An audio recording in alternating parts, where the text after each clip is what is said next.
इस वीडियो में हम अंडरस्टैंड करेंगे कि मार्केटिंग क्या होती है।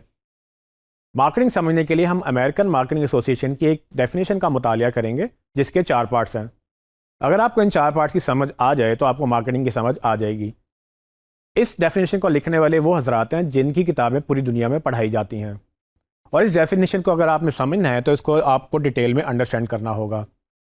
सो ये डेफिनेशन है, marketing is the activity set of institutions and processes for creating, communicating, delivering and exchanging offerings that have value for customers, clients, partners and society at large। तो इस डेफिनेशन में 4 हिस्से हैं जो कि मैं आपको बताता हूं। इसका जो पहला हिस्सा है वो है marketing is the activity set of institutions and processes, यानी कि मार्केटिंग एक एक्टिविटी है, एक सेट ऑफ प्रोसेसेस है या सेट ऑफ इंस्टीट्यूशंस हैं। इसका मतलब क्या है? इसका मतलब कि सारे काम जो आप करते हैं मार्केटिंग को करने के लिए। अब वो काम क्या क्या हो सकते हैं?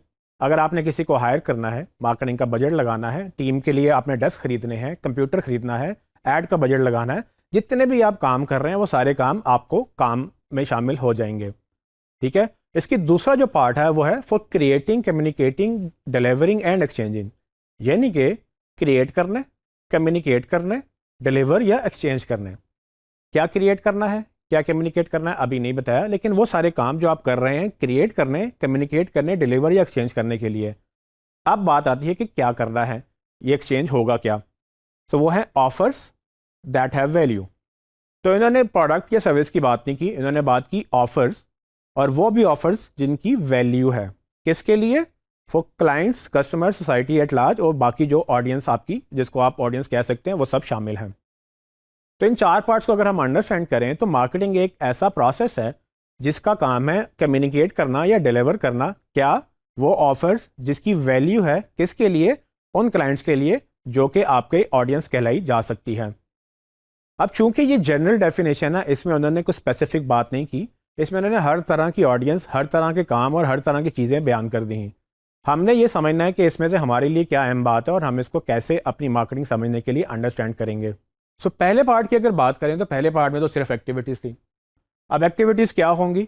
वो आप अगर टीवी पे जा रहे हैं तो डिफरेंट एक्टिविटीज़ हैं, अगर आप अखबार में ऐड लगा रहे हैं डिफरेंट एक्टिविटीज़ हैं, और अगर डिजिटल की बात करें तो डिफरेंट एक्टिविटीज़ होंगी जो कि हम आपको इस कोर्स में पढ़ाएंगे भी।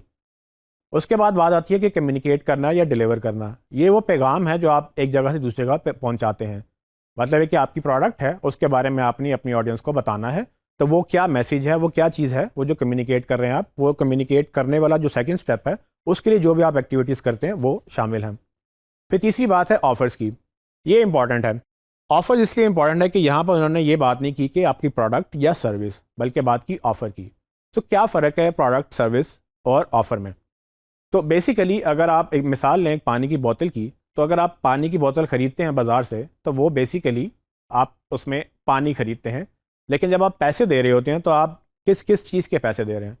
वो बेसिकली एक ऑफ़र है। फॉर एग्जांपल, पानी की कॉस्ट है 10 रुपये, लेकिन उसमें बॉटल की भी कॉस्ट होगी, उसमें इस बॉटल को मार्केट करने की भी कॉस्ट होगी। वो जो हज़रात इसको बना रहे हैं, पानी को मैन्युफैक्चर कर रहे हैं या बॉटल को मैन्युफैक्चर कर रहे हैं, उसको बॉटलिंग में पैकेजिंग कर रहे हैं, ट्रांसपोर्ट कर रहे हैं, वो पेट्रोल का खर्चा आ रहा है, वो मशीनरी का जो खर्चा आ रहा है, वो सब चीज़ें कैलकुलेट करके इनकी कॉस्ट निकाली जाती है।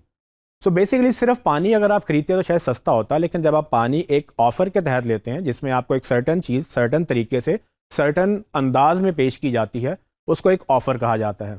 और इसीलिए उन्होंने इस डेफिनेशन के अंदर जो प्रोडक्ट है और जो सर्विस है उसकी बात नहीं की, उन्होंने बात की ऑफ़र्स। और सिर्फ ऑफ़र्स नहीं, वो ऑफ़र्स जिसकी कोई ना कोई वैल्यू है। अब वैल्यू से क्या मुराद है? कहने में तो ये एक वर्ड है, लेकिन वैल्यू असल में ये है कि लेट्स से अगर मेरे पास 10 बोतलें हैं पानी की ऑलरेडी, और आप मुझे 50 रुपये की बोतल बेचने आते हैं, तो क्या मैं आपसे वो बोतल ख़रीदना चाहूँगा? मेरा नहीं ख्याल कि मैं आपसे ख़रीदूँगा, क्योंकि मेरे पास पहले ही पानी बहुत सारा पड़ा हुआ है। लेकिन अगर इसी मिसाल को मैं इस तरह से देखूँ कि मुझे काफ़ी घंटों से पानी पीने को नहीं मिला और आप 50 वाली बोतल मुझे 100 में बेचने आते हैं, तो क्या अब मैं वो पानी ख़रीदना चाहूँगा? तो जी हाँ, बेसिकली अगर मुझे महंगा पानी भी मिल रहा है तो मैं उसको लूँगा, क्योंकि उस वक्त मेरी वैल्यू जो है उसकी बढ़ चुकी है, बिकॉज उसकी मेरी ज़रूरत बढ़ चुकी है। और मैं सिर्फ पानी नहीं देख रहा, मैं अपनी ज़िंदगी या अपने उसके ज़रूरत को देख रहा हूँ कि मेरी ज़रूरत इस वक्त ज़्यादा है, तो मुझे अगर एक्स्ट्रा पैसे भी देने पड़ते हैं तो शायद मैं देना चाहूँगा। इसको इकोनॉमिक्स में डिमांड एंड सप्लाई का कॉन्सेप्ट कहते हैं। जब डिमांड ज़्यादा होती है तो वैल्यू बढ़ जाती है, जब सप्लाई ज़्यादा होती है तो वैल्यू गिर जाती है। तो डेफिनेशन ये कहती है कि ऑफर्स दैट हैव वैल्यू, यानी कि बेकार की ऑफर्स नहीं, वो ऑफर जिसकी वैल्यू है। और किसके लिए है?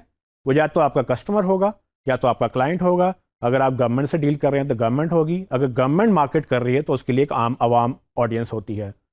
तो मुझे ये लगता है कि इस डेफिनेशन के अंदर तकरीबन सब कुछ उन्होंने समा दिया है कि मार्केटिंग है क्या। बेसिकली तो मार्केटिंग एक प्रोसेस है। किस चीज़ का प्रोसेस है?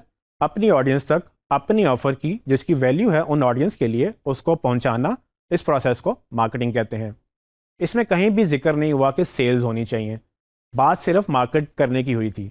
मार्केट अगर अच्छा होगा तो सेल्स भी निकल आएंगी, अगर मार्केट अच्छा नहीं होगा तो शायद सेल्स ना आए। लेकिन ये कहना गलत है कि मार्केटिंग जो है ना वो सेल्स ही होती हैं। मार्केटिंग और सेल्स में डिफरेंस है, और ये वजाहत इस वक्त ज़रूरी थी बिकॉज कि मार्केटिंग एक सिर्फ प्रोसेस है अपनी प्रोडक्ट के पैगाम को उन लोगों तक पहुंचाना जिनके लिए वो ज़रूरत या मायने रखती है।